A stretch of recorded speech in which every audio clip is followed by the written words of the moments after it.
Amen. Tunamuinua Bwana na kumtukuza Mungu wetu kutupa nafasi. Tumekuwa hapa usiku katika ibada yetu ya usiku ya mkesha, na tulikuweko wengi hapa katika maombi na neno la Mungu, na pia tunashukuru kwa wewe ambao umejitokeza kwa siku ya leo ili tuweze kumwabudu Mungu pamoja na vile vile kumsikiliza na vile kuweka maisha yetu au maombi yetu kwake. Haleluya. Na najua ya kwamba hutatoka kama ulivyoingia. Hakika utatoka na neno la Mungu, utatoka na baraka yako, kwa sababu mbele za Mungu maisha yanabadilika. Mungu ameweka kwa kubadilisha maisha ya watu, na moja ya kile kinachobadilisha maisha ya watu ni ibada ambazo watu wanafanya mbele za Mungu. Zina uwezo wa kukutetea, zina uwezo wa kukusaidia katika mapito au katika njia ambazo unazipitia mara kwa mara. Na katika ibada ya leo nataka nifundishe jinsi ya kujenga au mahusiano yako na Mungu, au jinsi ya kuwa na muda pamoja na Mungu. Na jambo hili limekuwa ngumu sana katika wakati wetu, watu kuwa na muda na Mungu. Na huu ndio itakusaidia ili uweze kupita salama katika dunia hii. Muda au kujenga ushirika au mahusiano yako na Mungu au urafiki na Mungu. Hivi ndivyo vitaweza kukusaidia upite salama katika dunia hii. Na hii itakusaidia pia katika unachokifanya uweze kuona mafanikio. Kujenga muda pamoja na Mungu. Hii ndio imekuwa shida kwa mwanadamu. Lakini nataka nifundishe, kwa sababu hii ndio itatuvusha, na hii ndio itakusaidia uweze kuona uzuri wa Bwana katika maisha. Kujenga muda pamoja na Mungu. Namba moja itakayokusaidia, lazima ufanye maamuzi ili uweze kujenga muda pamoja na Mungu. Uwe na maamuzi ambayo unataka ujenge muda pamoja na Mungu. Na hiki ndicho kitaweza kukusaidia kujenga muda pamoja na Mungu. Ukipitisha muda pamoja na mtu, unaweza kujikuta unaanza kuongea kama yeye. Bwana Yesu asifiwe. Ukipitisha muda pamoja na mtu, unaweza kujikuta umemfanana. Ukiangalia kwa ulimwengu ya wanandoa, unaweza kuona wanasema mbona ukienda na mtu miaka 20 au zaidi, unakuta kwamba wamefanana tu. Mume na mke wanaanza kufanana, na mawazo inaweza kuanza kufanana, na unaweza kuona hata sura pia zinaanza kufanana, kwa sababu wamepitisha muda pamoja. Haleluya. Sasa unapokuwa umekuwa na muda na Mungu, itakuundia vitu, itakuundia tabia fulani au neema fulani, yanaweza kuota kwenye maisha yako, au yanaweza kudhihirika au kutokea kwenye maisha. Kujenga muda pamoja na Mungu. Na hii ndio ukiona kila ambaye Mungu alimuita, kila ambaye Mungu alimuokoa, aliyejenga muda pamoja na Mungu, alipata ushindi katika kila alichokuwa anakifanya. Na zaidi katika wakati wetu, mambo mengi yametubeba hapa na pale, na yameshindikana ili kila mtu aweze kuwa na muda binafsi na Mungu. Unaweza kuona mtu ana muda mrefu pamoja na simu, na unakuta kwamba ameelewa kinachopita kwenye simu, kwa sababu ana muda mrefu pamoja na simu yake. Utakubaliana nami? Watu wana muda na simu zao. Na ukiwa na muda na simu yako, unakuta kinachopita duniani unakifahamu, kinachopita kule unakifahamu, kwa sababu una muda na simu, una muda na simu. Na ukiwa na muda pia na neno la Mungu, utajikuta kwamba hata usemi wako unaanza kubadilika, kwa sababu una muda pamoja na Bible, una muda pamoja na neno la Mungu, una muda pamoja na Mungu. Utaona vitu vitaanza kubadilika, kwa sababu kile ambacho unashinda nacho sana, hiki ndicho utafanana. Haleluya. Nasema kile ambacho unashinda nacho sana, unapitisha nacho muda, ndicho utafanana. Tuende katika kitabu cha Luka mlango wake wa 5 mstari wa 16. Tuende katika neno hili. Lakini yeye alikuwa akijiepua, akaenda mahali pasipokuwa na watu, akaomba. Angalia, neno la Mungu linasema yeye akajiepua, akaenda mahali fulani pasipo na watu, akaomba. Kwa hiyo Yesu alikuwa na time, alikuwa na wakati wake binafsi ambao anajitenga na watu, anajitenga na watu, anajitenga na makutano, anajitenga na kila moja, anajiepua na anaenda mahali fulani kuomba. Ina maana anachukua muda, anachukua time, anachukua wakati, anaenda mahali pasipo watu, anawaacha wanafunzi wake, anawaacha kila moja, anaenda mahali fulani, mahali ambapo hapana watu, aende akae na Mungu katika kuomba. Na alipomaliza ule muda, aliweza kufanya kile Mungu alimutuma kufanya. Haleluya. Alikuwa na muda na Mungu. Huu ndio umekuwa shida. Wana wa Mungu hawana muda pamoja na baba yao. Ndiyo, muda tunaweza kuwa nao, kama vile tumekuja saa hizi kuomba, tumekuja kusikia neno la Mungu, lakini lazima uwe na muda wako binafsi. Uwe na muda wako binafsi na Mungu, uongee na yeye, ukae naye, mkae pamoja. Uwe na muda kama ulivyo na muda na simu, uwe na muda pia na Mungu. Ndio shida kubwa imetokea katika kizazi hiki. Kimekuwa na muda na simu, kimekuwa na muda na watu, kimekuwa na muda na vitu, kimekuwa na muda na kazi, lakini muda na Mungu ndio watu hawana. Ndio watu hawana. Ndio Wakristo au wana wa Mungu wamekosa rema, au wamekosa anachosema Mungu, au wamekosa anachowaelekeza Mungu, kwa sababu hawana muda pamoja na yeye. Lakini una muda pamoja na marafiki zako, una muda pamoja na simu yako. Uko bize na simu yako, uko bize na watu wengine, uko bize na mambo yako, uko bize na kazi, uko bize na vyakula, lakini huna muda, hauko bize pamoja na Mungu. Ndio unaweza kuona watu ni waombaji tu, wanaomba, lakini hawana muda na Mungu. Tuana muda na Mungu.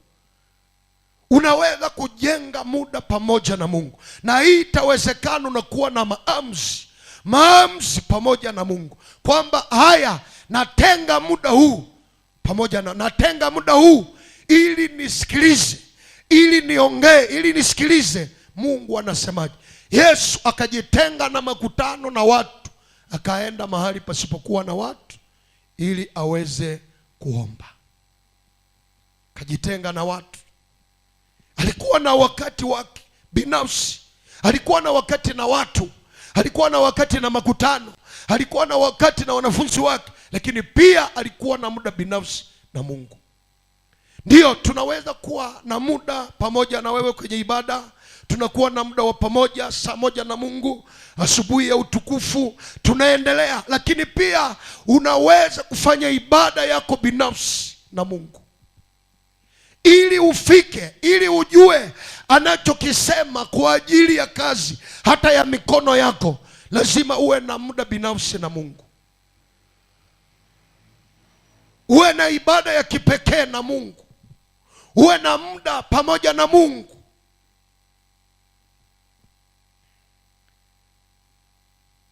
Angalia katika kitabu cha Habakuki. Angalia Habakuki 2 mstari wa kwanza. Angalia Habakuki mlango ule wa 2 mstari wa kwanza, na angalia pia katika Mwanzo 3 unaweza kuona mlango wa 8. Adamu alikuwa na muda na Mungu. Muda wa Adamu na Mungu ulikuwaje? Muda wa Adamu na Mungu na Eva au na mkewe walikuwa na muda na Mungu jioni. Kila jioni Adamu walikuwa wanazungumza na Mungu. Walijenga mahusiano yao na Mungu. Ndio maana Mungu alipokuja jioni, wakati wa jua kupungua, alipokuja jioni ili aje watembelee katika ibada yao, katika muda wao, akawakuta hawapo katika ile nafasi na lile eneo walilokuwa wakikutana pamoja kila jioni. Ndipo Mungu alianza kuita, Adamu uko wapi? Adamu uko wapi? Nao wakakimbia wakasema, nilisikia sauti yako ukiwa umesema, lakini tukajificha kwenye miti kwa sababu mimi ni uchi. Ndio Mungu akamwambia, je, umekula baadhi ya matunda niliyokukataza usile? Kasema ndio, mwanamke ulionipa. Kwa hiyo wakaondolewa katika eneo ambalo walikuwa nakutana na Mungu, na hapa ndiko wakapoteza bustani. Usipokuwa na muda pamoja na Mungu, unaweza kujikuta umepoteza vitu vya muhimu, vitu vya maana kwenye maisha yako. Unapoteza bustani, unapoteza kitu ambacho umepewa na Mungu. Unajiuliza, je, biashara hii nilipewa na Mungu? Je, ndoa hii nilipewa na Mungu? Je, vitu hivi nilipewa na Mungu? Je, uzao huu nilipewa na Mungu? Huna muda pamoja na yeye. Unafurahia tu amekupa bustani, unafurahia tu amekupa kazi, unafurahia tu amekupa simu, umefurahia tu, kwa maana Mungu hataki kitu chochote kiue mahusiano yako na yeye. Anataka pitisha muda pamoja na wanadamu, anataka pitisha muda. Na wakati ambapo waliondoka katika lile eneo, ndio adui akawatokea. Ndio siku waliopoteza bustani, ndio walipoteza bustani na hawakuipata tena. Kwa sababu ya nini? Kwa sababu hapa hii eneo lao waliondoka na wakakimbia, wakaliacha eneo ambalo walikuwa wanakutana na Mungu. Kwa hiyo Adamu walikuwa na wakati na Mungu, na hapo kila jioni waliongea na Mungu. Huna muda na Mungu kaka, una muda na simu, una muda na simu. Yaani watu wako busy, mpaka megabyte, mpaka vocha itakapoisha ndipo mtu analala. Watu wako busy na simu zao. Kuna wengine wanalala hata saa 7 za usiku, wengine wakiangalia maruninga, wakiangalia hiki na kile. Hawana muda na Mungu. Wamekauka, wameishiwa nguvu, hawana mwelekeo, hawajui pa kwenda, kwa sababu hawana muda na Mungu. Muda na Mungu itakusaidia ujue pa kwenda. Muda pamoja na Mungu itakusaidia ujue la kufanya. Muda pamoja na Mungu, namba 1, itakupa ujue pa kwenda. Muda pamoja na Mungu itakusaidia ujue la kufanya. Muda pamoja na Mungu atakuonyesha nini unaweza kufanya ili ufike katika utimilifu wa ndoto zako. Angalia katika Habakuki. Habakuki anasema, nitasimama katika zamu yangu na katika mnara wangu, ili nisikilize nione nini Mungu atakacho nijibu katika maombi yangu. Anasema nitasimama katika damu yangu, manake nitasimama, nitakuwa na muda pamoja na Mungu ili nisikilize kila atakachosema. Watu leo hawana muda pamoja na Mungu. Wewe angalia tu, wewe angalia maisha yako katika wiki, wewe angalia siku zote, mikono yako, midole yako inaelekea simu, haielekea hata neno la Mungu. Utawezaje mama? Utawezaje kushinda dunia? Miaka ijayo hata kanisa litakuwa haliko, kwa vile dunia imekuja na nguvu, kwa vile dunia imekuja na mvuto. Kukusanya hata watu 10 itakuwa ngumu. Amen.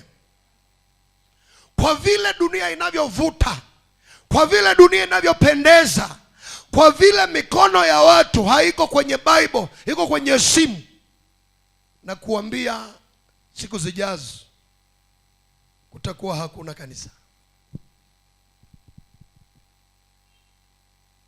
Kwa sababu na watumishi wa Mungu, na wajakazi, na walioitwa, na washirika hawana muda pamoja na Mungu. Muda binafsi hawana kabisa, lakini wana muda pamoja na vitu vingine. Ndio maana unaona katika Waefeso anasema mkikomboa wakati, maana zamani hizi ni za uovu.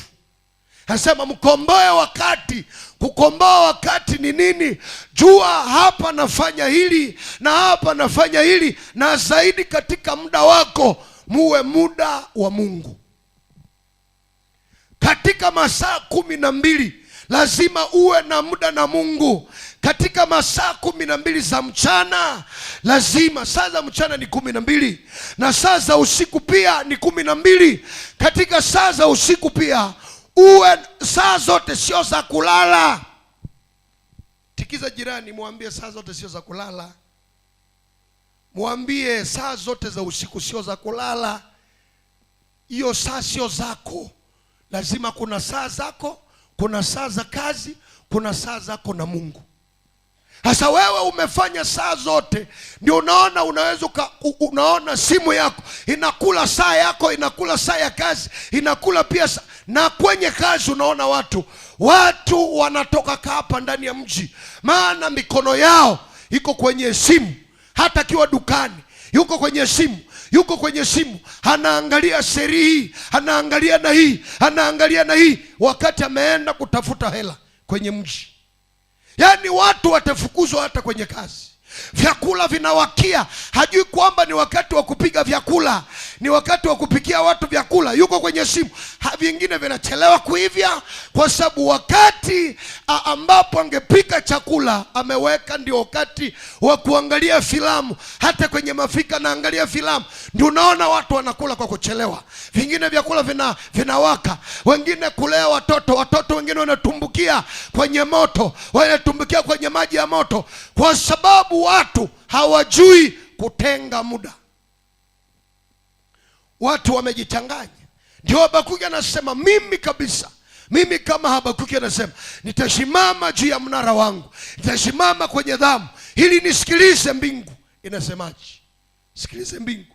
Ndio unaweza kuuliza mtu wa Mungu katika mchana, na muuliza Mungu amesemaje? Hana kabisa, kwa sababu muda wote alikuwa na mambo yake, muda wote alikuwa na mambo yake. Kwa hiyo hajui Mungu amesemaje, hajui Mungu amesemaje, na jaribu likitokea hajui pa kupita.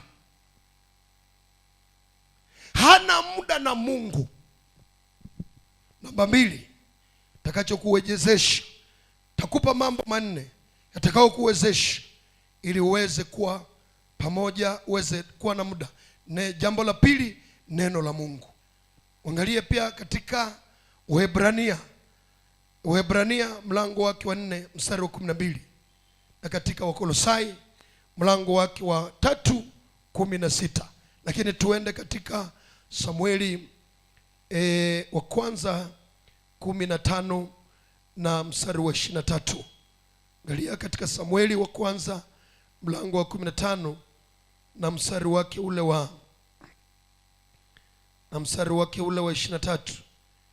Katika Samueli wa kwanza mlango wa 15 mstari wake ule wa 23.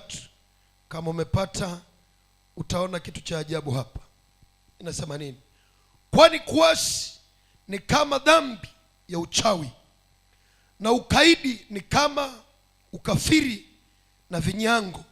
Kwa kuwa umelikataa neno la Bwana, yeye naye amekukataa wewe usiwe mfalme. Ndipo Samueli akamwambia Samueli, ndipo Sauli akamwambia Samueli, nimefanya dhambi, maana nimeiharibu amri ya Bwana pia na maneno yako. Kwa sababu hii naliwaogopa wale watu, nikatii sauti yao basi sasa nakuomba unisamehe dhambi yangu, rudi pamoja nami nipate kumwabudu Mungu. Samueli akasema, sitarudi pamoja na wewe, na kwa sababu umelikataa neno la Bwana, Bwana yeye naye amekukataa wewe usiwe mfalme wa Israeli.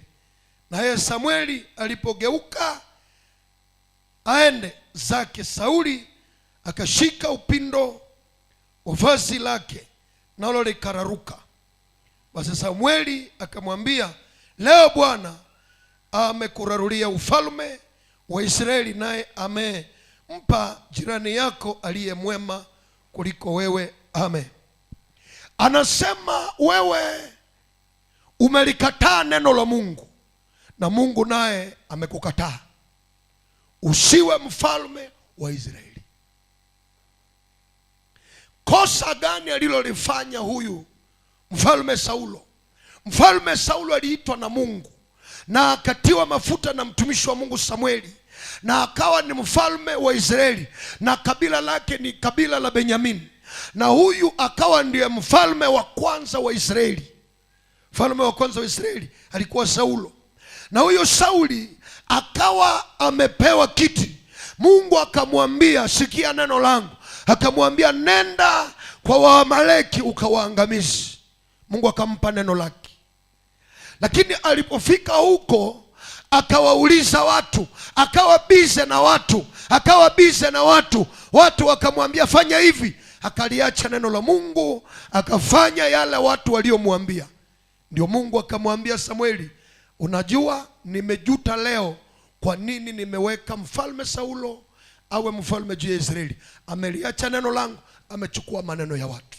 Angalia, sisi tumetokana na Mungu, lakini angalia wewe, badala ya kulifuatilia neno la Mungu unafuatilia mitandao. Badala ya kufuatilia anachosema Mungu, uko bize na maneno ya watu, uko bize na watu waliouchi kwenye simu yako, uko bize na seri za mapenzi, uko bize na watu, haujui nini Mungu ameongea kwa ajili yako.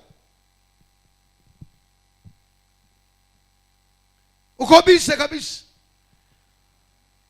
kiasi kwamba Mungu atafika mahali anasema najuta.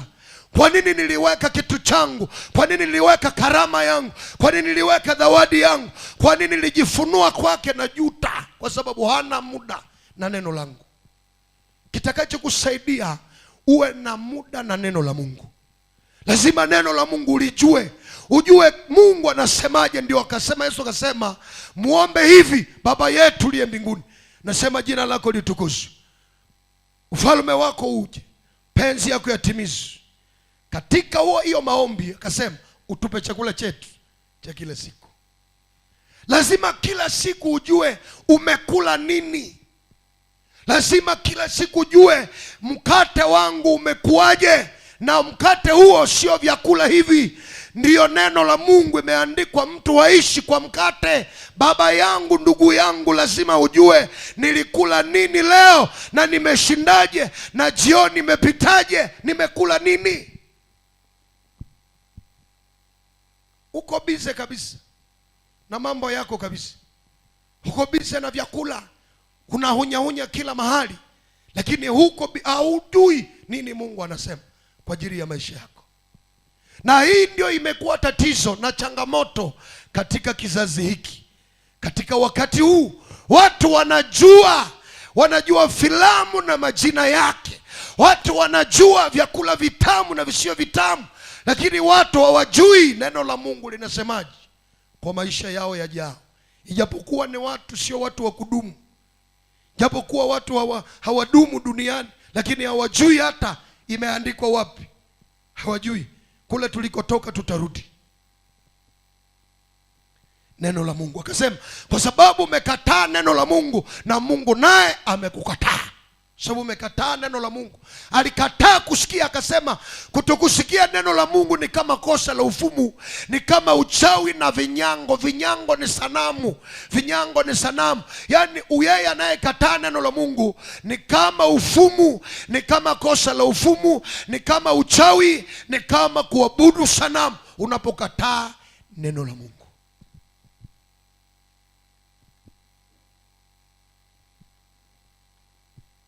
Unapokataa neno la Mungu ni kama kosa la ufumu. Hasa ndio hapa Samueli akaja kwa mfalme Sauli, akamuuliza, akamwambia, mbona umeharibu neno la Mungu? Akasema, pana, nimetii neno la Mungu, nimetii. Akamwambia, Mungu ameniambia umeliharibu neno la Mungu. Akasema, pana, nimelitii, nimeshika sheria ya Bwana, alichoniambia nimekifanya. Ndio Samueli akamwambia zile kondoo na yule mfalme, akasema, hivi nimevileta nivitolee sadaka. Mungu anataka utii neno lake kuliko hata sadaka. Sadaka inakuja kwenye position ya pili, kwa sababu sadaka ni upendo wako kwa Mungu.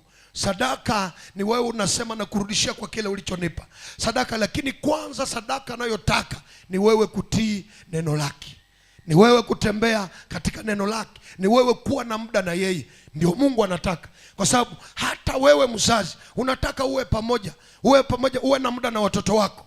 Na wewe unataka kabisa, huwezi kuona watoto wakiwa mbali na wewe. Lazima unaotaka uone watoto wako, au watembelee kama wameshaoa au kuolewa, uwatembelee, uangalie hali yao, uwasikilize, uone hali yao jinsi wanavyokuwa. Ndivyo Mungu anavyotaka uwe na time nasi neno la Mungu, uwe na muda na neno la Mungu. Kama vile wanadamu wana muda na seri zao, wana muda na vyakula na vitu, na wewe uwe na muda na neno la Mungu.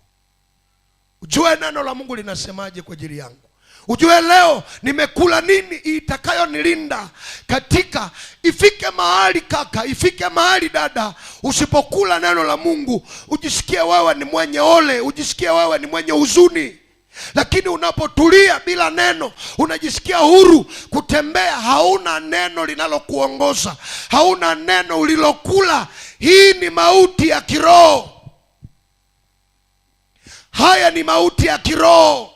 Unapokuwa hujui nini Mungu amesema, hujui mkate wa leo wa kiroho uliokula, hii unatulia na uone hasara. Hii inamaanisha mauti ya kiroho yameingia. Kwa sababu neno la Mungu nasema, heri wenye njaa na kiu, maana watashibishwa. Alikuwa anaongelea njaa ya kiroho. Yaani unasikia, nisikie Mungu, nisikie Mungu amesemaje. Watu hawana njaa, watu hawana kiu ya neno la Mungu. Ndio hii matokeo, ndio unaona kwamba watu hawana anachosema Mungu. Watu hawana, ukimuuliza kazi yako unafikiri baada ya leo itakuwaje, hana sana kile Mungu ameongea juu ya kazi. Ukimuuliza sasa unaonaje kuhusu ndoa yako, hana kitu Mungu ameongea. Ukimuuliza sasa juu ya siku zijazo ikoje, hana neno. Yaani anasema basi tunasubiri kitakachotokea. Kwa hiyo ndio unakuta kwamba vitu vinakutokea kwa sababu unasubiri kitakachotokea. Huna neno ambalo Mungu amekuambia. Mwingine aliambiwa alipokuwa mbele za Mungu, akaambiwa baada ya siku 3 utafufuka. Yaani akawa na neno la Mungu, anamwambia baada ya mateso haya kutatokea ingine kipindi, kutatokea mambo mema. Aliyajua, akapata neno la Mungu. Angalia katika Wakolosai anasemaje. Katika Wakolosai mlango wake wa 3 mstari wa 16 inasema, na neno la Kristo likae kwa wingi ndani yenu katika hekima yote, huku mkionyana na kufundishana katika zaburi.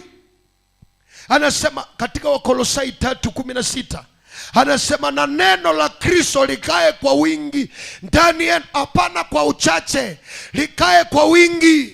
Na litakaa kwa wingi wakati tuna muda na neno, wakati mikono yako haijui Biblia, macho yako haitambui Biblia, inatambua simu. Saa zote macho iko kwenye simu, saa zote macho iko kwenye simu, mkono iko kwenye simu, mikono yako haitambui Biblia. Na leo ukitaka kuficha fedha ili zisipatikane, ziweke kwenye Biblia. We nenda tu, hata mwaka we nenda tu, funga tu ile umeiweka, alafu funga ile tape ya Bible, uweka pesa ndani, utazikuta ziko salama. Hata mwizi naye akiingia kwenye nyumba hata iba, kaza anajua uwezi kuweka kwenye Bible. Hiki ni kitu kilichotupiliwa.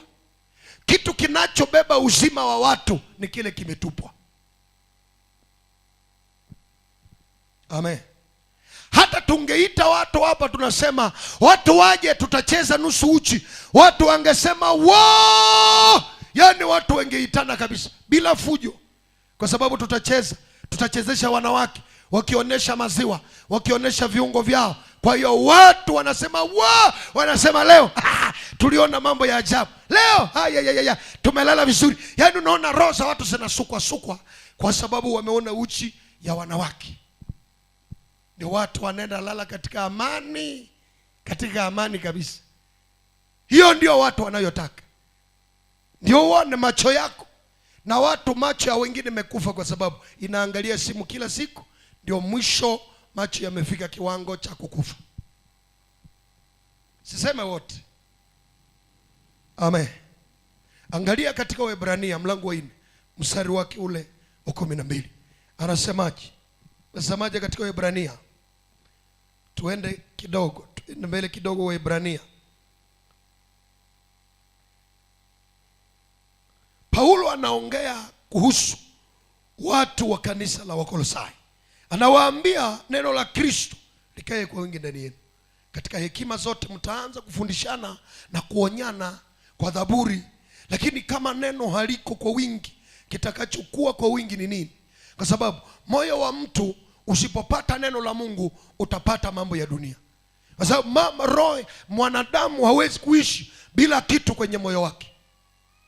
Sema amina kama unaelewa hapa. Kabisa, mwanadamu hawezi kuishi bila kitu kwenye moyo wake. Haiwezekani. Kutakuwa mambo. Angalia Waebrania mlango wa 4 mstari wa 12 nasema, maana neno la Mungu li hai, tena lina nguvu, tena lina ukali kuliko upanga uwao wote ukatao kuwili, tena la choma hata kuzigawanya nafsi na roho na viungo na mafuta yaliyomo ndani yake, tena lijepesi kuyatambua mawazo na makusudi ya moyo. Wala hakuna kiumbe kilichofichwa mbele zake, lakini vitu vyote viutupu na kufunuliwa machoni pake yeye aliye na mambo yetu. Anasema neno la Mungu li hai, lina nguvu, lina ukali kuliko upanga unaokata ngambo mbili, lina uwezo wa kutambua mawazo na makusudi ya moyo, lina uwezo wa kutenga mafuta kwenye mifupa, lina uwezo wa kuingia hata kwenye maisha, lina uwezo wa kuelewa, maana vitu vyote viko wazi mbele yake liye na maneno yetu. Neno la Mungu li hai, na hili ndilo limetupwa. Ni kweli vitu vingine unavyo kabisa urafiki, lakini urafiki na neno ni mdogo sana. Na ndio uovu tunaouona, kwa sababu neno ndilo linasaidia watu wasifanye uovu, neno la Mungu. Na hili ndilo linakuwa luba. Neno ndio luba kwenye maisha ya watu. Neno ndilo linaweza kuwa breki kwenye maisha yako. Sasa wakati unatembeza gari, maisha yako ni gari, haina breki, utatembeaje? Utafanya ajali nyingi, maana huna breki. Kwa sababu hili ndilo litakusaidia uwe na breki kwenye maisha yako. Ukikutana na gari lisilo na breki, mama, ukisema tu dereva atanielewa tu, atanisogelea, nafikiri kwamba utahama. Yo kabisa unahama. Sababu ni gari halina breki.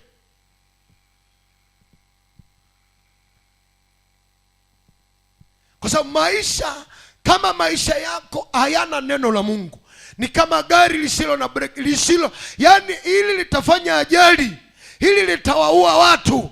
Maisha yako kama hayana neno, utawaua watu, hata watu wa familia yao, hata watoto wako utawaua kabisa, utawaacha mapema, kwa sababu neno la Mungu litakusaidia ujue ya kwamba uovu utaleta nini? Uovu utaleta kifo cha mapema. Neno la Mungu litakusaidia kwamba uovu utaniletea kifo cha mapema, uovu utaniletea laana, uovu utaniletea, ni neno la Mungu litakusaidia. Ni hiyo break ya maisha yako. Sa maisha haya ambayo hana breki, utaenda nayo wapi kaka? Maisha ambayo hana breki. Ndio neno la Mungu. Kuwa na muda na neno la Mungu, hii itakusaidia. Anasema liko hai, yani ukitembea na neno la Mungu unatembea na kitu kilicho hai, unatembea na kitu kilicho hai. Anasema lina uwezo, lina nguvu, lina nguvu ya kukusaidia, lina nguvu ili upite salama katika dunia hii. Unahitaji neno la Mungu ili moyo wako usinunuliwe, usivamiwe. Unahitaji neno la Mungu. Mwingine akasema katika Zaburi, anasema neno lako ni taa kwa miguu yangu na nuru katika njia zangu. Manake akitaka kuenda anaangalia neno linasemaje. Kwa hiyo anaona neno limekubaliana na kila anachokwenda kufanya, anaona kwamba limemuongoza. Anasema ni nuru katika njia zangu. Wakati watu wanajiendesha bila neno, utaendea njia za giza, utachekea giza, utatandikia giza, utailea giza kama mtoto mpendwa, kwa sababu neno ni nuru. Litakuonyesha hiki ni kiovu, hiki mwisho wake ni hapa. Kizazi ambacho hakina neno hiki, kufika mbinguni itakuwa ngumu. Amen. Uliza jirani yako na muda na nini? Unachokipenda ndicho kinaamua maisha yako, ndicho kinaamua maisha yako. Unachokipenda, unachokipenda tuende kidogo, tuendelee mbele kidogo, tuende namba 3. Namba 3, maombi. Takachokusaidia kujenga uhusiano wako na Mungu, lazima uwe mwana maombi. Maombi yatakusaidia kujenga muda wako pamoja na Mungu. Hiyo pia ni jiwe litakujengea, mkae na Mungu, umweleze. Na maombi sio wakati una shida, hapana. Maombi ni wakati hata una majibu pande zote, lakini unaenda pamoja na Mungu ukimwambia Mungu, nisaidie jinsi naweza kula chakula hiki, hii baraka ulizonipa, na anakuambia ili baraka hizi zifike kwa wajukuu wako, fanya 1 2 3.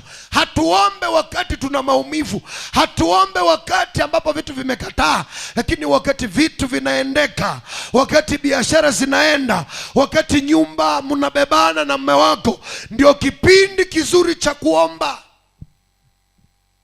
Kwa sababu hiki ni kipindi unaomba ukiwa unacheka, unaomba ukiwa unacheka. Sio tu wakati wa kulia ndio utafute Mungu. Unatafuta Mungu wakati una Mercedes, wakati una Benz, wakati umefanikiwa, wakati unapandisha nyumba na nyingine, ndio kipindi chako cha kuomba. Baba, haya manyumba nimejenga, huu utajiri nifanyeje Mungu? Na anakuambia sasa, wewe ni mfalme, pita hapa ili uweze kula mali yako muda mrefu.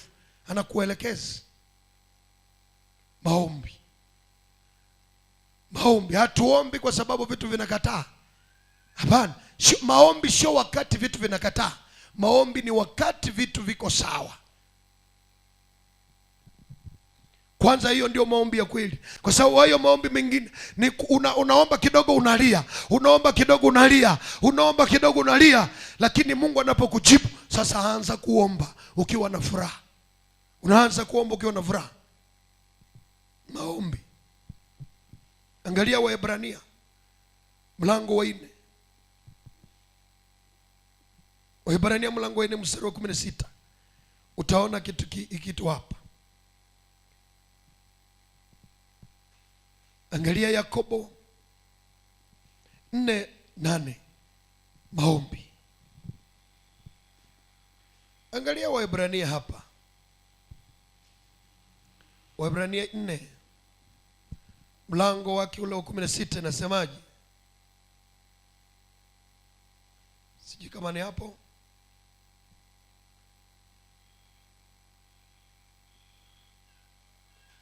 Kumi na sita nasema nini?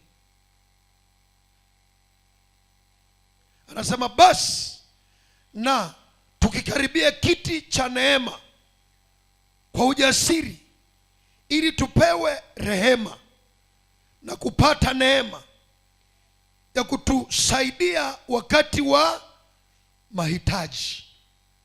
Unaona, anasema basi tukikaribia kiti cha rehema na neema, ili tupate neema ya kutusaidia wakati wa mahitaji.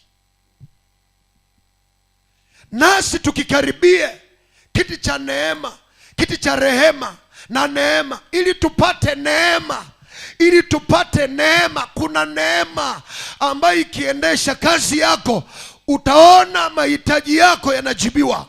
Kuna neema ambayo unaweza kuwa nayo hata ukitokewa na vita. Kuna neema fulani inakupa ushindi. Kuna neema fulani inaleta ushindi kwenye maisha yako. Hata mtu anajiuliza amepataje ushindi huu? Kwa maana ilikuwa vita, lakini wewe una neema fulani inakupa ushindi. Hujawahi ukienda na mtu wa neema utakwazika, kwa sababu yeye hapambani sana. Yeye kuna neema ambayo inampitia mbele, na hii neema inamsaidia apate ushindi, wakati wengine wanatoka wakapa, wanatoka wakilia. Hiyo neema ndio inakubeba wakati watu wanasema siku hizi kuna kipindupindu, kuna Ebola, siku hizi kuna Ebola, imepiga mashamba, imepiga watu, lakini wewe hata homa una, kwa sababu kuna neema ya ushindi ambayo inakusaidia wakati wa mahitaji. Wakati wa mahitaji ndio anasema basi tukikaribie kiti cha rehema na neema. Tunakikaribia katika maombi, tunamkaribia Mungu ambaye kiti chake ni cha rehema, kiti chake ni cha neema. Kwa hiyo tunaiyopata neema. Tunapopata neema hiyo inatupeleka katika siku za kujibiwa za mahitaji. Ile neema ndio unasikia katika Matendo ya Mitume nasema ini grande grace, ina neema nyingi ilikuwa juu yao wote. Neema nyingi ilikuwa juu yao, neema nyingi ilikuwa juu, kwa sababu walikuwa na muda wa maombi, na katika muda wa maombi walikaribia kiti cha neema na rehema, wakapata neema. Hukusoma pale nasema mkikaribia kiti cha rehema mpate neema, na ile neema inawasaidia wakati wa nini? Wa mahitaji. Yaani unapata majibu ya neema, na ile neema inakusaidia wakati wa mahitaji. Hiyo neema ndio ilipitia Esther wakati kulikuwa hitaji la kuolewa, wasichana wakajiandaa, lakini kilichokuwa juu yake ilikuwa neema. Ilikuwa neema ndio ilimsaidia, ikaleta kitu kisicho cha kawaida, ikampa ushindi pale. Hakutumia mafuta mingi. Ukisoma katika neno la Mungu hakutumia vipodozi vingi, lakini neema ya Mungu ikampitia mbele na ikampa kiti ambacho hata wengine walikitafuta kwa mizimu na miungu. Watu walipakala mbarika, lakini Mungu akampatia neema. Haleluya, katika jina la Yesu. Hii ndio itakuwa fungu lako katika jina la Yesu. Hii ndio iendeshe maisha yako. Maisha yako yanahitaji neema. Maisha yako yanahitaji neema ili uvuke salama. Dunia ni vita. Lazima uwe na neema inayokusaidia wakati wa mahitaji. Wakati wa mahitaji ni wakati gani? Ni wakati una haja ya kitu. Ni wakati una haja pengine ya ndoa. Ni wakati pengine una haja ya kujenga. Ni wakati una haja ya uwanja. Ni wakati sasa unaona neema inakusaidia wakati wa mahitaji. Unakuta unafanya kitu kinaenda, unafanya kitu kinaenda, hiyo kinaendeshwa na neema. Na ile neema inakusaidia wakati wa mahitaji. Chukua muda na maombi. Maombi itakusaidia, itakubeba katika ushindi. Angalia Yakobo mlango wake wa 4 mstari wa 8. Utaona kitu moja hapa. Yakobo mlango wa 4 inasemaje? Yakobo mlango wa 4, tuende mstari wake wa 8. Yakobo mlango wa 4, Yakobo mlango wa 4 mstari wa 8 inasemaje? Mstari wa 8 anasema, mkaribieni Mungu naye atawakaribia ninyi. Itakaseni mikono yenu enyi wenye dhambi, na kuisafisha mioyo yenu enyi wenye nia mbili. Anasema mkaribieni Mungu naye atawakaribia. Yaani mkaribieni Mungu. Maombi yanatusaidia kumkaribia Mungu.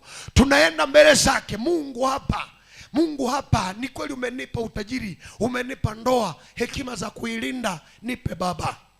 Kwa maana nisipokuwa na hekima nitaanza kuongea vibaya, nitaanza kufikiri kwamba ni uzuri wangu ulionipa ndoa hii. Nipe pa kupita, nipe ili nilee huyu mtu, maana huyu mtu anapotoka hapa nakutana watu wengi sana na wengi wanamtamani, lakini ili abaki binafsi wa kwangu, nisaidie, nipe hekima. Na anaenda mbali kule kote, sina uwezo wa kumlinda, lakini Bwana nisaidie. Unamkaribia Mungu naye anakukaribia. Anapokukaribia na anakupa mwelekeo, anakupa kitu cha kufanya. Namkaribia Mungu. Hii kutembea na hatuna ile Mungu anasema inaleta hasara kabisa,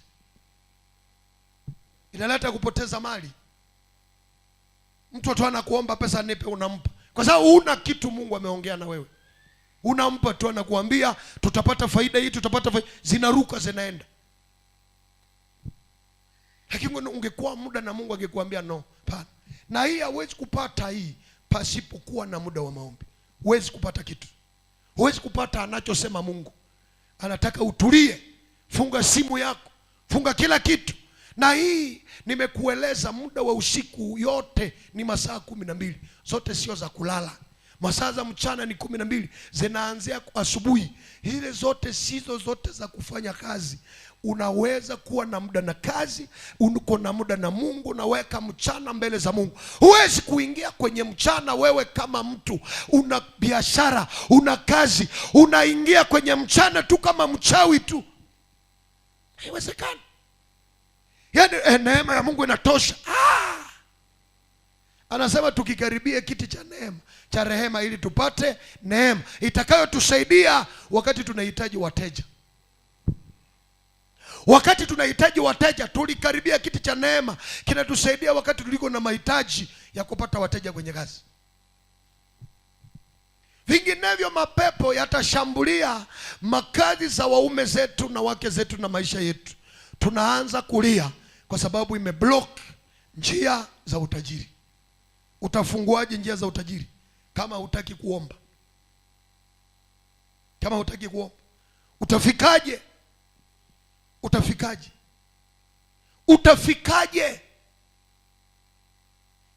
Maombi yatakusaidia. Ndio anasema tukikaribia, basi karibieni Mungu naye atawakaribia. Mtakaseni mikono yenu. Mikono manake matendo. Akiongea mikono ni matendo. Na moyo anasema safisheni mioyo yenu. Kitu cha kusafisha mioyo ni kule nimetangulia, ni neno. Sabuni ya moyo sio fedha. Sabuni ya moyo ni neno la Mungu. Ndio itaweza kuvula roho yako.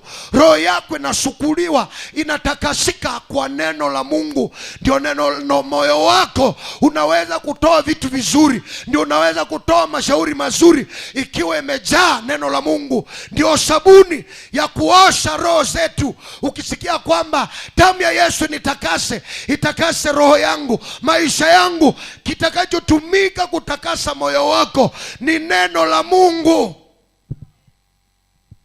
Kitakachobadilisha ulimi wako ili uanze kuongea na watu wasishangae ni neno la Mungu. Kitakachobadilisha tabia zako zianze kuwa tabia watu wanazifurahia ni neno la Mungu. Neno la Mungu ndio litaweza, lina nguvu. Ikituambia ina nguvu. Sasa anasema ukaribieni Mungu naye atawakaribia. Angalia katika kitabu cha Luka 21, utaona hapa neno la Mungu linasema Yesu alikuwa asubuhi au mchana alikuwa akiongea hekaluni, na usiku alikuwa kwenda kulala katika mlima wa Mizeituni. Angalia ile 37 katika Luka 21 mstari wake ule 37 au 37, inasema basi kila mchana alikuwa akifundisha hekaluni, na usiku huenda kulala katika mlima uitwao mlima wa Mizeituni. Na watu wote walikuwa wakiamka mapema waende kumsikiliza ili kumsikiliza. Alikuwa asubuhi, mchana anahubiri, asubuhi anaenda hekaluni kuwahubiri watu, na usiku alikuwa na wakati anakaa na Mungu, na asubuhi anaamka ili aje apatie watu. Huwezi kuamka unaenda kwenye kazi hujui Mungu amefanyaje, hujamuomba Mungu. Mitego adui ameweka mashimo zake kwenye njia, kwamba akifika hapa adondoke, kwamba akifika hapa adondoke. Wateja wake wanaotokea Beni na wazuia, wateja wake wanaotokea Lubero, wanaotokea pande nne, akauke, kazi sipate watu, apate tu chakula lakini asipate cha kubakiza. Unaona kwamba walozi wana bidii katika mambo yao, lakini wana wa Mungu wana busy, hawako busy na Mungu, wana mambo mengi, wanachanganyikiwa. Na shetani anapenda mikono ishinde kwenye simu na macho ishinde kwenye simu, akitaka waletee vitu vya ajabu kwenye simu, kwa sababu hamuna muda na Mungu. Dunia inakuwa na muda na wewe. Usipokuwa muda na Mungu, dunia itakuwa na muda na wewe, na itakuambia wewe ni mwalimu mzuri, wewe ni mwanafunzi mzuri, fungua na hapa. Umewahi kufungua na hii picha? Angalia. Umewahi kuona na hii? Angalia. Umewahi kuona na hii? Unaangalia, umemaliza masaa 3. Inakuambia hujaangalia, angalia na mpira, angalia. Hujaona na hao haka kafilamu kanasemaje? Angalia, kanasema tamu, angalia nako. Angalia na haka kanasema nini? Kanasema ujua usichokijua. Nako na nini? Angalia nako. Unakuta umepiga masaa 6. Piga masaa 6. Lakini sasa tuseme tuombe sasa, hata dakika 5 unasinzia. Ukitaka kusoma Biblia, uso wako unaharibu hata Biblia.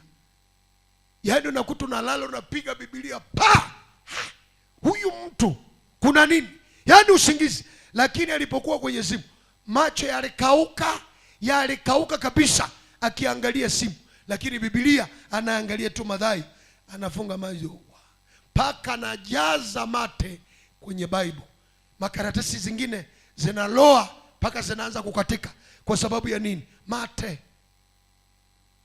Kwa nini auangushe mate kwenye simu, lakini mate yanaanguka kwenye Biblia? Hii ndio uovu ambao shetani ameutuma duniani. Watu waende kwenye simu, watu waende kwenye vitu, waende kwenye runinga, waende huko na kule, lakini wasitambue neno la Mungu. Kwa sababu wasipotambua neno la Mungu watakuwa wepesi kubebwa, watakuwa wepesi kutumika kazi zake. Maombi itakusaidia, kwa sababu katika maombi utajenga muda wa neno, utaomba neno, utasoma neno, utasikia neno binafsi. Tofauti na hili tunalolihubiri, kuna lingine unalisoma mwenyewe na linakubariki. Kuna ibada yako binafsi ambayo unasoma neno peke yako na unabarikiwa, na unaandika kile kimekubariki wewe binafsi katika maombi. Kwa zaidi ya ibada hii, unatakiwa ufanye ibada yako ambayo Mungu, mnakuwa na Mungu anaongea kwa masikio yako, na unaandika kilichokubariki, na unaandika ishara uliyopata pale, wewe mwenyewe na Mungu. Huu udhaifu ambao umefika mpaka roho yako haitaki neno, roho yako haitaki kusoma neno, mpaka imepitilia hata na ibada nayo imeisha kwenye moyo wako. Sasa ndio umeisha, ndio dunia imeisha. Wewe unasubiri mwisho wa dunia, mwisho wa dunia, si ndio hiyo? Watu hawana muda na Mungu. Namba 4 itakao kusaidia ibada yako binafsi na Mungu. Angalia katika Zaburi mlango wa 100 na mstari wa 2, na katika Yohana 4:23. Hiyo ni mambo manne ambayo yatakusaidia. Ni mengi lakini nitaka nikupe haya manne. Angalia Zaburi 100 na mstari wa 2. Tuende Zaburi 100, ibada binafsi na Mungu. Inasemaje hapa? Mstari wa 2.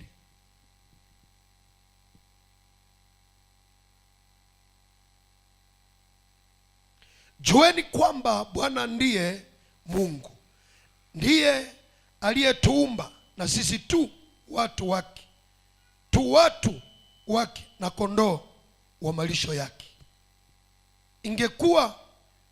Ingieni malangoni mwake kwa shukurani, nywani mwake kwa kusifu.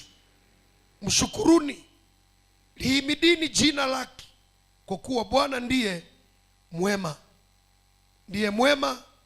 Rehema zake ni za milele, uaminifu wake vizazi na vizazi. Kitu cha kwanza unafanya binafsi, unafanya ibada binafsi. Na ibada binafsi unaanza kumsifu Mungu, unamtukuza Mungu, maana wewe unajua ni kondoo ya malisho yake. Kondoo ya malisho manake anayelishwa na Bwana.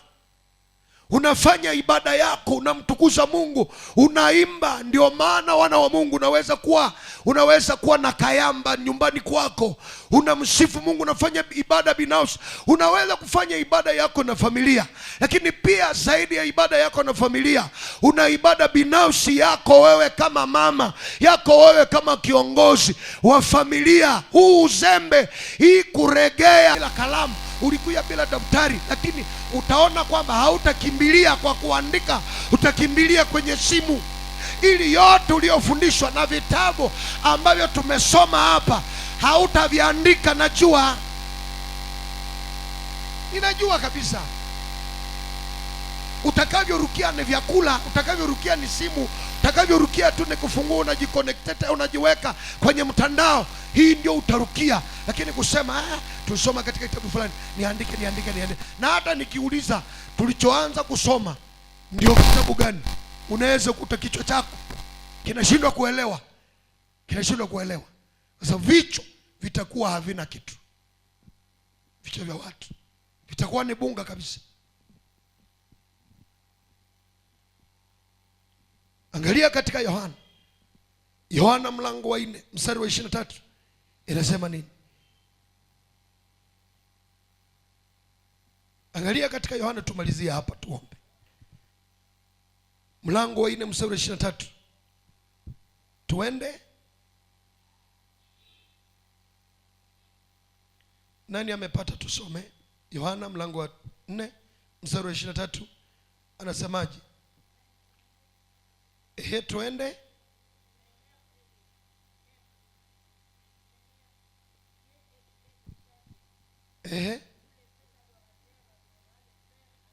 Anasema muda umefika, waabudu halisi watamwabudu Mungu katika roho na kweli.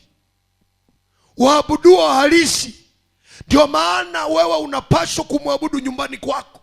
Ibada binafsi, unamwabudu Mungu, unabubujika na Roho Mtakatifu anakujaza pale nyumbani kwako, unaomba. Na hii itakuwa kwepesi, utakuwa nafika huku tayari una neema, na ile neema zinakusanyika hapa, moto unawaka kabisa, kwa sababu watu walianzia ibada nyumbani na wanakuja kuweka tena nguvu ibada hii.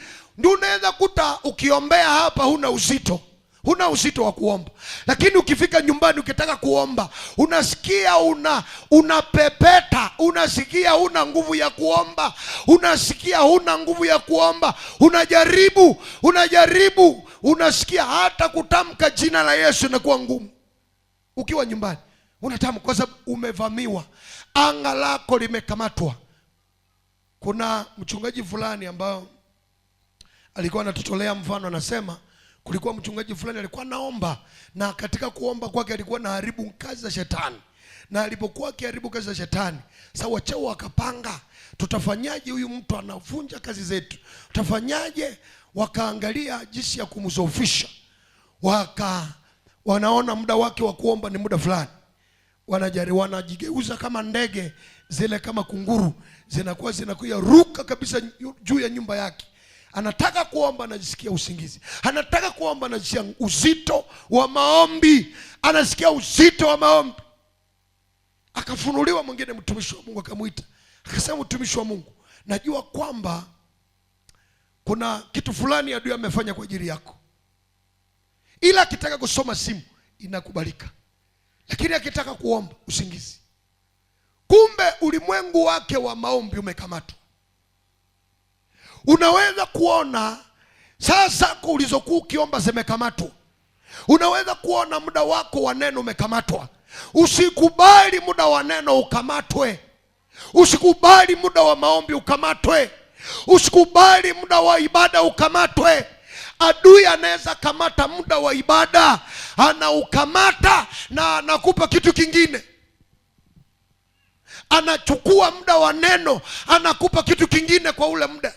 Anachukua anachukua mahali ambapo vitu vyako vya kiroho, anafanya vita. Ukisoma katika Danieli nasema atafanya vita na watakatifu na kuwashinda. Umeona katika Danieli mlango wa 11 anasema atafanya vita na watakatifu na kuwashinda. Atafanya vita na watakatifu na kuwashinda. Inaongea atawashinda, si ndio?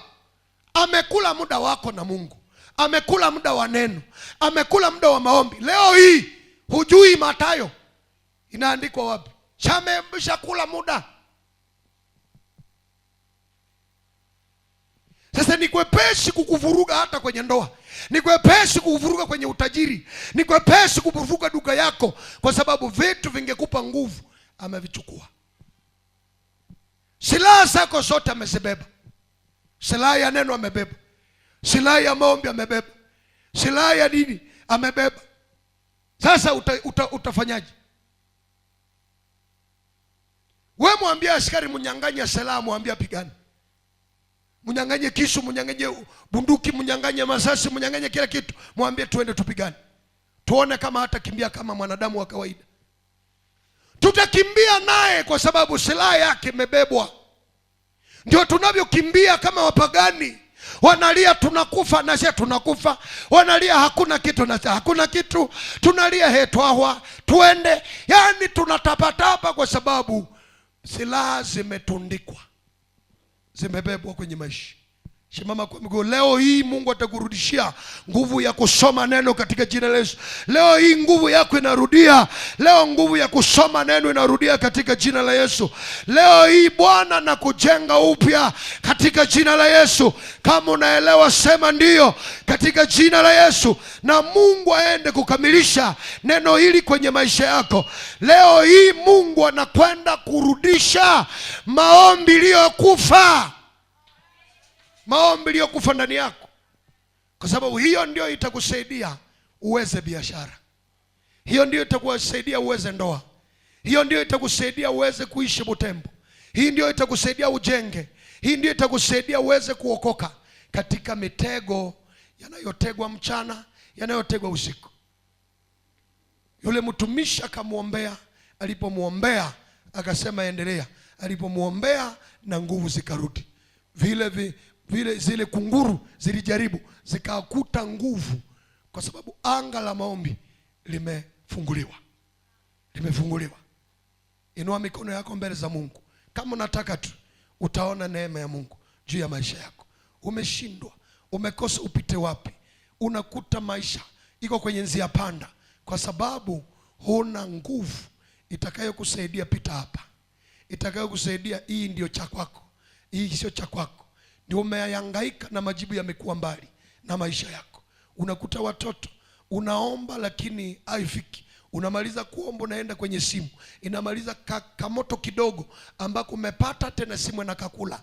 Yaani unakuta kwamba tumezungukwa na mkulai na kamaombi kanaliwa. Tunamaliza kuomba umechamuka tena simu inaenda kakula. Tumemaliza kuomba tena nini na kakula. Yaani wewe unashangaa haufuge moto wa maombi unafugwa. Unafugwa, unalelewa. Hizi kudhubaa, kuchanganyikiwa, hii kwa vitu vinatuzunguka, vinakula nguvu za kiroho, vinakula maombi ndani yetu, vinakula maombi, vikula maombi vimezunguka pale uliko. Kaka, ndugu, mtumishi, lazima tukikaribia kiti cha neema kumwambia Bwana tusaidie, tumwambie Bwana turejeshe nguvu, turejeshe maombi iliyopotea. Ni kweli kabisa. Hapo unaweza ukaomba lakini nyumbani huna time. Hapo unaweza ukasoma neno usisinzie, lakini nyumbani unasinzia kwenye Bible. Hapa unaweza ukafanya ibada lakini ibada binafsi imekuliwa, meliwa kabisa. Inua mikono yako juu, sema Bwana Yesu, jioni ya leo nirudishie moyo wa ibada, nirudishie moyo wa neno, nirudishie mahusiano yangu na wewe katika jina la Yesu. Baba, nataka muda na wewe, nisaidie Mungu wa neema. Fungua anga langu la maombi katika jina la Yesu Kristo. Muda wangu wa maombi umekamatwa, nataka unikomboe Baba katika jina la Yesu Kristo. Komboa uhai wangu, komboa maisha yangu. Paza sauti dada, paza sauti mama, enda kuita ukombozi wa maombi ndani yako. Anga lako, muda wa maombi uliokamatwa, lazima ukombolewe katika jina la Yesu. Vilivyokula muda wa maombi ndani ya maisha yako lazima vianguke leo katika jina la Yesu.